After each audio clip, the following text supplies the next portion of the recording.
إلا الله محمد رسول الله لا إله إلا الله محمد رسول الله.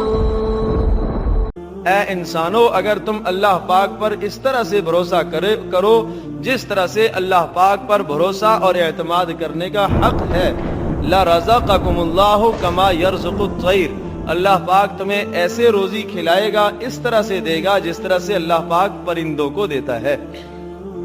ارشاد فرمایا تغدو خماستن، جب صبح اپنے گھونسلوں سے نکلتے ہیں، آشیانوں سے نکلتے ہیں، پیٹ خالی ہوتے ہیں، ان کے پوٹے خالی ہوتے ہیں. فرمایا وتروح بطانتن، اور جب شام کو واپس آتے ہیں تو پیٹ بھرے ہوئے ہوتے ہیں، اپنے لیے بھی روزی کھا کے آ جاتے ہیں اور اپنے بچوں کی بھی روزی ساتھ لے کے آ رہے ہوتے ہیں، حالانکہ کوئی پرندہ اپنے ساتھ روزی لے کے نہیں چل رہا. فرمایا اے انسانو، ان پرندوں کو دیکھ کر تم اس بات کو سمجھ لو کہ اللہ پاک روزی رساں ہے. جب وہ پرندوں کو روزی دے سکتا ہے اور کیڑوں کو روزی دے سکتا ہے، موذی جانور سانپ کو روزی دے سکتا ہے، تو اللہ تبارک تعالیٰ اس انسان کو تو عزت سے روزی دے گا. لیکن انسان کا بھروسہ اللہ پاک پر ہو جائے. ایک ڈاکوؤں کا ایک گروہ کسی علاقے میں ڈاکہ ڈال کے مال تقسیم کرنے کے لیے بیٹھا، اور ایک وادی اور جنگل میں بیٹھے ہوئے سامنے دیکھا کہ ایک کھجور کا درخت ہے اور تر و تازہ اس پر کھجوریں لگی ہوئی ہیں، اور وہاں سے ایک چڑیا ایک کھجور کا دانہ آگے اٹھاتی ہے اور دوسرے درخت پر چلی جاتی ہے. دوسرا جو درخت جہاں پر یہ کھجور کا دانہ لے کے جا رہی ہے وہ بالکل خشک ہے، اس پر کوئی پتا نہیں ہے، اندر سے کھوکھلا ہے. اوپر جا کے بیٹھتی ہے، پھر واپس آتی ہے، نیا دانہ اٹھاتی ہے، پھر لے کے جاتی ہے. یہ جو سردار تھا ڈاکوؤں کا، اس کو بڑی حیرانگی ہوئی کہ یہ کیا معاملہ ہے، یہ کس کے لیے لے کے جا رہی ہے. چنانچہ اس نے اپنے ساتھیوں سے کہا کہ اوپر چڑھ کر ذرا دیکھو تو صحیح یہاں کون ہے، کسے یہ دانہ کھجور کا لے جا کے کھلا رہی ہے اور اس قدر جلدی جلدی کھلا کے واپس آ جاتی ہے. چنانچہ جب انہوں نے چڑھ کر دیکھا تو اس درخت کے سوراخ کے اندر، کھوکھلے پن کے اندر ایک اندھا سانپ بیٹھا ہوا ہے. یہ چڑیا اس کے منہ میں جا کے کھجور کا دانہ ڈالتی ہے. اللہ اکبر! وہ موذی جانور، وہ موذی جو انسان کو نقصان پہنچانے والا، کاٹنے والا ہے، اسے اللہ تبارک تعالیٰ نے روزی پہنچانے کا یہ ذریعہ بنا دیا. ایک چڑیا کو اللہ پاک نے استعمال فرمایا.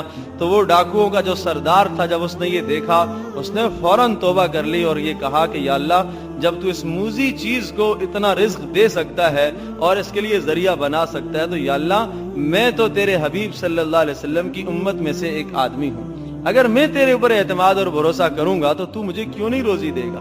تو یقیناً اس نے توبہ کی. جب اس نے توبہ کی، اس کی توبہ کو دیکھ کر اس کے جتنے بھی ساتھی تھے سب نے اس گناہ سے توبہ کر لی، اور جہاں جہاں سے مال وہ لوٹ کے لے کے آئے تھے سارا کا سارا مال انہوں نے واپس کر دیا.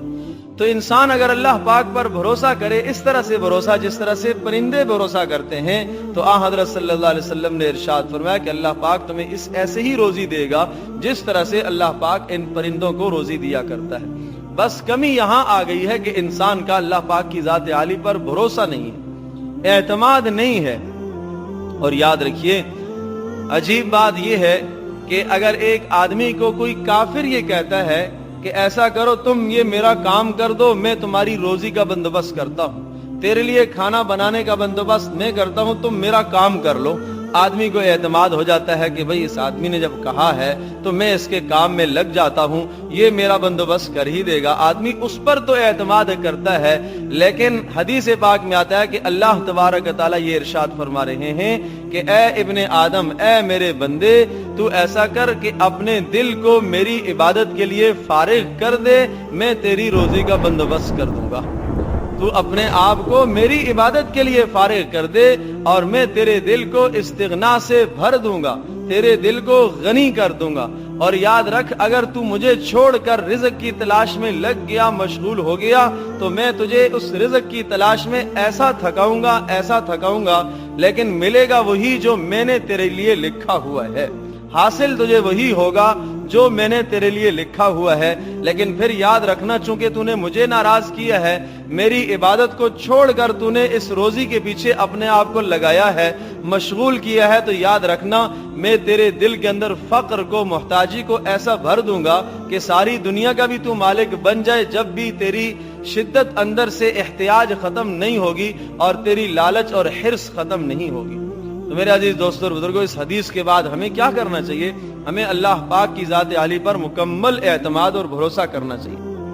وينشط ذاك السقيم العلي وقد كان بالسقم دهرا طري تقال العثار العظام به ويغدو الهوى ككبش ذبيح بذكر الإله يا ربي شكرا هديت قلبي شكرا نورت دربي شكرا شكرا يا رب شكرا يا ربي شكرا هديت قلبي